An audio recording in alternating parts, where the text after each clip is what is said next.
Degrees at 9 o'clock. I'm Sarah Lee Kessler. President Obama is trying to rally American support for a military strike on Syria. The president now saying he'll ask Congress to approve military action. More than 100 members of Congress attended a classified briefing today in Washington. Secretary of State John Kerry made the rounds of the morning talk shows, saying the evidence shows that the Assad regime used sarin gas on its own people last week. More than 1,400 were killed, including 400 children. And the Arab League is now weighing in. It's adopted a resolution urging the United Nations and the international community to take the necessary measures against the culprits of this crime. Here at home, 4 young people were killed in a single-car crash on the Sprainbrook Parkway early this morning. New York State Police Major Michael Kobe says speeding was a major factor. He identifies the driver. Age 19, Bruno Vaccarezza, who resides in the Coscob section of Connecticut, appears to have been the operator of this vehicle.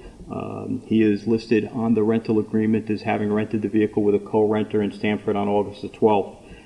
Also killed, a 20-year-old man from Norwalk, Connecticut, along with a 19-year-old woman, an 18-year-old woman. Both were from Portchester, New York.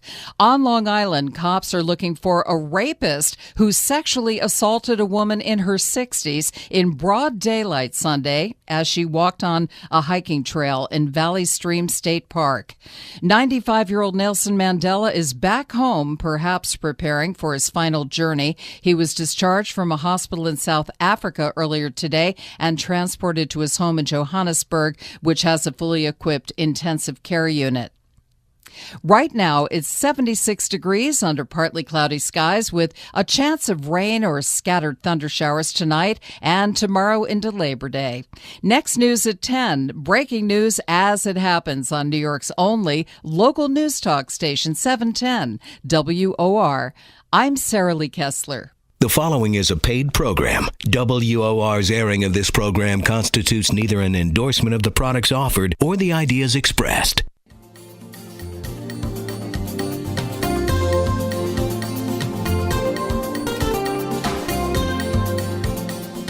Welcome, everybody. It's the Radiosurgery Show with Dr. Gil Lederman, MD. New York's only Harvard-trained, triple board-certified radiation oncologist who brings you the latest cancer treatment news, interviewing world-renowned cancer experts, delving into special cases, and, of course, answering your questions. I'm Rob Redstone, broadcasting from the WOR studios in the heart of New York City. And now, please welcome Dr. Lederman. Hello, good evening. It's Gil Lederman on the radio tonight, WOR. And we have running this studio, Noah and Mike, so everything is on their shoulders. And thank you for always doing a great job, gentlemen. And we're having a special guest host who is joining us in just a couple minutes. So there's lots of news out there, a lot of interesting news. When cancer treatment and radiation treatment hits the headlines, it's always something special because it's pretty uncommon. Most people don't even know about the field of radiation. Radiation is the field of medicine that uses radiation or radiology to treat. So normally people think about radiology as diagnosing, getting a chest x-ray and finding pneumonia, or getting a CAT scan or an MRI. It's diagnosing things. But there's another separate, complete field called radiation oncology, and its use of radiation stemming from Madame Curie in Paris 100 years ago, that was the beginning of the teaching of the use of radiation to cure cancer and sometimes cure benign tumors. So we treat a lot of benign tumors, which we're going to talk about on the show tonight, like acoustic neuromas and meningiomas. Those are tumors in the head, and often we treat patients to avoid the complications of what otherwise would be devastating surgery. So what are the headlines? Wall Street Journal on August 29th, 2013 had headlines above the fold, big type, cancer therapy under attack. And this is old news to us, but it's getting more attention. And the reason it's getting more attention is that the government is spending a lot of money, and health insurance companies are spending a lot of money on particular types of treatment.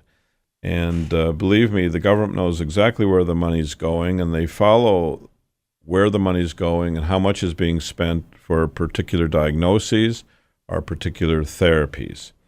And the headlines in the Wall Street Journal this week were talking about proton beam therapy. Well, how does proton beam therapy affect you all? Well, number one, you all have probably heard advertisements about proton beam therapy and how fancy-dancy it is and how great it is and how new it is. And we know that many people get attracted to therapies that are new, even if they're not proven, even if they're not better. And we're going to try to dwell on that for a few minutes tonight because once you get a treatment that is second best, it's hard to then correct it and give the better treatment. So we always aim to get the best treatment first. And that's critical in prostate cancer, which was the focus of this article in the Wall Street Journal. Because for prostate cancer, if they give treatment that's not effective, it can screw up the prostate and the adjacent bladder and rectum, making other treatments difficult or even relating to the spread of the cancer. So the article dwells on the cost of proton beam therapy. And to give you an idea, I was recently in Italy, and I was seeing a patient, and they brought me a letter. They had proposed elsewhere to get proton beam therapy in the United States, and the letter asked for a check, certified check or bank transfer for $250,000 from this very normal family that wouldn't have $250,000 unless they sold their house and car, and that's what they were contemplating doing. I was offering treatment for 95% less. So you can imagine the big difference in the cost, even though ours is a proven therapy. So just for an example, for people who are getting lured into proton beam for prostate cancer, a major center in America gives a success rate of 76%. That's cancer-free survival 5 years later for Gleason 6 or Gleason 7 cancer. Gleason is how the cancer appears under the microscope, and Gleason 6 is the most common. Gleason 7 is a more aggressive cancer. So proton beam, the fancy-bancy treatment that costs tens or hundreds of thousands of dollars, was 76%. Our program, which has been in existence for years and is a proven program, has a success rate of 87% or 14% higher. So 14% higher for prostate cancer with 200,000 men a year in America with prostate cancer means 28,000 more lives saved or in remission than if they went to proton beam. So it's very simple to see the allure of a new treatment, but it's also simple to see that very commonly new treatments don't work. They don't fulfill their promise. And for men or others who chase down the newest, they're more likely than not, in certain cases for Gleason 8, 9, 10, 52% have failure within 5 years. Our results are 46% better. So 46% more men are cancer-free with our program using brachytherapy and radiosurgery for prostate cancer, Gleason 8, 9, 10, than proton beam. So that's the facts. Those are the facts. And this analysis is looking at several insurance companies, including Blue Shield of California, which has announced that it will stop covering proton beam for early-stage prostate cancer because the treatment's no better and it's a lot more expensive. And they're not alone. Aetna has stopped covering it. Aetna is the third largest insurance company in America for health care. It's stopped covering proton beam. Cigna is reviewing its policy with an aim most likely to stop it. Several other insurance companies, Highmark of Pittsburgh and Blue Cross Blue Shield of Kansas City, are taking positions long ago against proton beam. And another big insurance company, Wellmark, is going to probably let its people take proton beam, but they're negotiating down the price. So either they're going to say, okay, you can have X dollars and choose whatever treatment you want, but they're not going to pay the premium for proton beam. And how does it affect you all? Well, it affects you all because, number one, you should know what you're getting before you get it. The allure of proton beam is that the beam goes into the body and then stops at a certain point called the Bragg peak point. And so there's no exit dose. But that doesn't mean the treatment is better. And in fact, sometimes doctors have difficulty stretching out the Bragg peak to actually even treat the whole tumor. Now, right now, there's 11 proton beam centers in the United States. Some of them cost up to $200 million. There's 15 more in development, and most of them make their money by prostate cancer treatment, by promoting prostate cancer.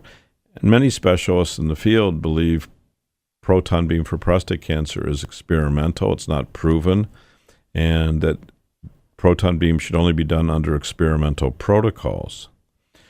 So this new effort by insurance companies may well break the back of proton beam, and in a way that's a good thing.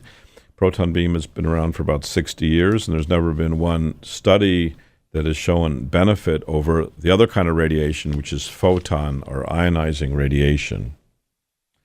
So it's interesting for you to know all about this, and this is kind of the ugly side of medicine, where sometimes people are doing things for money and not to make the patient necessarily better. Do we have our co-host? Has he miraculously entered the door like Elijah on Pesach? Okay, so we're waiting for our special co-host. And we're going to talk about another ugly side of medicine before we talk about other things, but all these things are really important for you to know about. And there was an article in the New York Times on the 16th of August, and it actually related to government investigators. The Government Accountability Office was investigating urologists who were buying radiation centers and then sending their patients to radiation centers that they owned to financially benefit from the treatment, rather than to let the patient have the choice of where to go or decision about the kind of treatment. And you may say, well, what's the difference? And in New York, for example, a particular kind of treatment called brachytherapy, which is where we place radiation seeds directly through the skin, not through the rectum, not through the scrotum, not through the penis, directly through the skin into the prostate, allows us to give very high doses of radiation to the prostate. Treatment's done in 45 minutes. It's easy. You get off the table and go for lunch or go back to work. So instead of 5 treatments or 25 or 45, you can have even one treatment, and it's very effective, especially for low-risk prostate cancer. It's safe. There's not the death rates or the bleeding rates that you see with radical prostatectomy. And yet that technology has almost been obliterated by urologists in certain locations who own radiation centers. And in the past, radiation doctors worked with urologists as a collaboration, as a team in brachytherapy. Ariel, are you there? I'm here. How are you? Great. We're talking about an article from the New York Times, August 18th, 2013, where the Government Accountability Office looked at urologists who own radiation practices and are perverting the field of radiation by sending their patients for treatment where it may be the most expensive treatment and not necessarily the best treatment. And as you know, in certain parts of America, even in Long Island, where brachytherapy used to be a very strong method of treatment, it's almost shriveled up. The business is dying.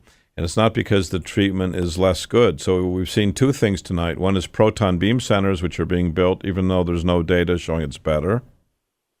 And then brachytherapy practice for prostate cancer, which is quick, easy, safe for the patient. And it's being decimated by centers that are owned by urologists. Do urologists even know how to give radiation? Urologists hire radiation oncologists then, and the radiation oncologist works for the urologist. And what's happening? Go ahead. No, so what's happening? Well, the cost of the treatment is higher, and the government is noticing that the number of dollars, and it's billions of dollars, are being diverted into intensity modulated radiation therapy instead of radical prostatectomy or brachytherapy or shorter courses of treatment. So there's one treatment that's becoming dominant